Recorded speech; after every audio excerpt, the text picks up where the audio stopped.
PM Modi के दक्षिण भारत दौरे का दूसरा दिन आज लक्षद्वीप के कावारत्ती में करोड़ों की विकास परियोजनाओं की सौगात देंगे। तमिलनाडु के बाद लक्षद्वीप में बोले पीएम मोदी, कहा संभावनाओं से भरा है लक्षद्वीप, लेकिन आजादी के बाद लंबे समय तक इंफ्रास्ट्रक्चर पर नहीं दिया गया ध्यान। इंडी गठबंधन की वर्चुअल मीटिंग आज नीतीश कुमार समेत कई दलों के नेता शामिल होंगे। सीट शेयरिंग और संयोजक पद पर मंथन संभव। लोकसभा चुनाव को लेकर तैयारी में जुटे बीजेपी, दिया नया नारा, तीसरी बार मोदी सरकार, चुनाव से पहले हर राज्य में पीएम मोदी की होगी रैली। लोकसभा के लिए बीजेपी ने बनाई रणनीति, 12 से लेकर 25 जनवरी तक बीजेपी चलाएगी अभियान। महिला वोटर और युवा वोटर के लिए खास प्लान तैयार किया। केंद्रीय मंत्री और अपना दल की नेता अनुप्रिया पटेल का बयान, कहा हम एनडीए के घटक 5वां चुनाव लड़ेंगे के साथ तीसरी बार सरकार बनाना ही हमारा उद्देश्य। लोकसभा चुनाव से पहले लागू हो सकता है नागरिकता संशोधन कानून, सूत्रों के हवाले से खबर। राम मंदिर उद्घाटन के बाद सीएए लागू करने की तैयारी। बीजेपी सांसद सुशील मोदी ने नीतीश पर साधा निशाना, कहा बीजेपी का डर दिखाकर गठबंधन में सौदेबाजी कर रहे नीतीश, मुंशी जैसा पद लेने की कोशिश। लोकसभा चुनाव से पहले इंडी गठबंधन में बड़ा टकराव, कांग्रेस ने पंजाब में अकेले चुनाव लड़ने का ऐलान किया। कल सीएम भगवंत मान ने कांग्रेस पर साधा निशाना, कहा एक थी कांग्रेस।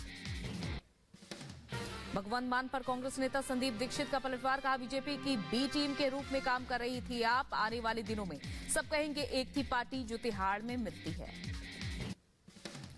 कांग्रेस आप में घमासान के बीच दिल्ली सरकार के मंत्री सौरभ भारद्वाज का बयान, कहा बड़े गठबंधन का हिस्सा बनने के लिए छोटी छोटी चीजों से ऊपर उठना होगा, एक साथ आना होगा। शराब घोटाले मामले में दिल्ली के मुख्यमंत्री अरविंद केजरीवाल को समन, ईडी के नोटिस पर कानूनी सलाह ले रही है आप।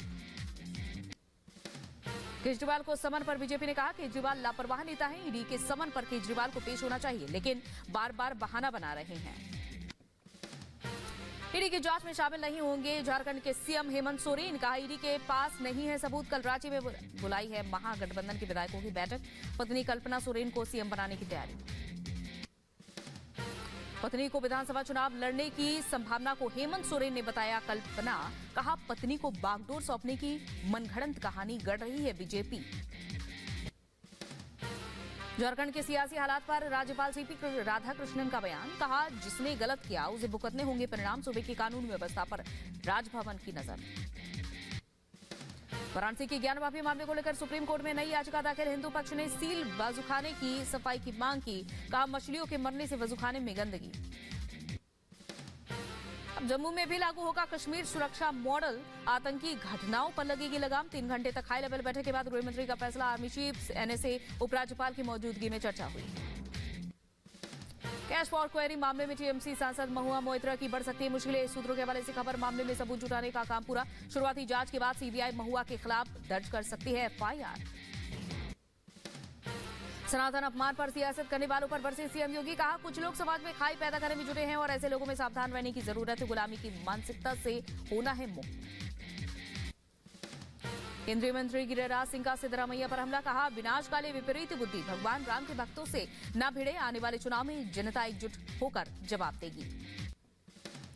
बीजेपी के छत्तीसगढ़ प्रभारी ओम प्रकाश माथुर का कांग्रेस पर हमला, कहा कांग्रेस नेताओं को केवल अपने वोट बैंक की चिंता, इसीलिए दुर्दशा। इंडी गठबंधन पर विश्व हिंदू परिषद का निशाना, बीएचपी नेता आलोक कुमार का बयान, कहा राम मंदिर बन जाने से डरी है कांग्रेस, तुष्टीकरण के लिए हिंदुओं को अपमान कर रहा है विपक्ष। सनातन अपमान को लेकर विपक्षी दलों पर बरसे छत्तीसगढ़ के डिप्टी सीएम अरुण साव, कहा विपक्षी दल के लोग सनातन से करते हैं घृणा, इन्हें तो जनता सिखाएगी सबक। सभा का सनातन विरोधी चेहरा फिर से आया सामने, लगातार सनातन विरोधी बयान देने वाले स्वामी प्रसाद मौर्य का सभा दफ्तर में स्वागत हुआ, खुद अखिलेश यादव ने वेलकम किया।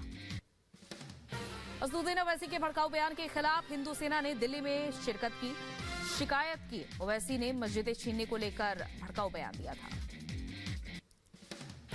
ओवैसी की शिकायत करने के बाद हिंदू सेना के विष्णु गुप्ता का बयान, कहा देश के मुसलमान को भड़का रहे ओवैसी, मंदिर उद्घाटन के समय ऐसा बयान दिया।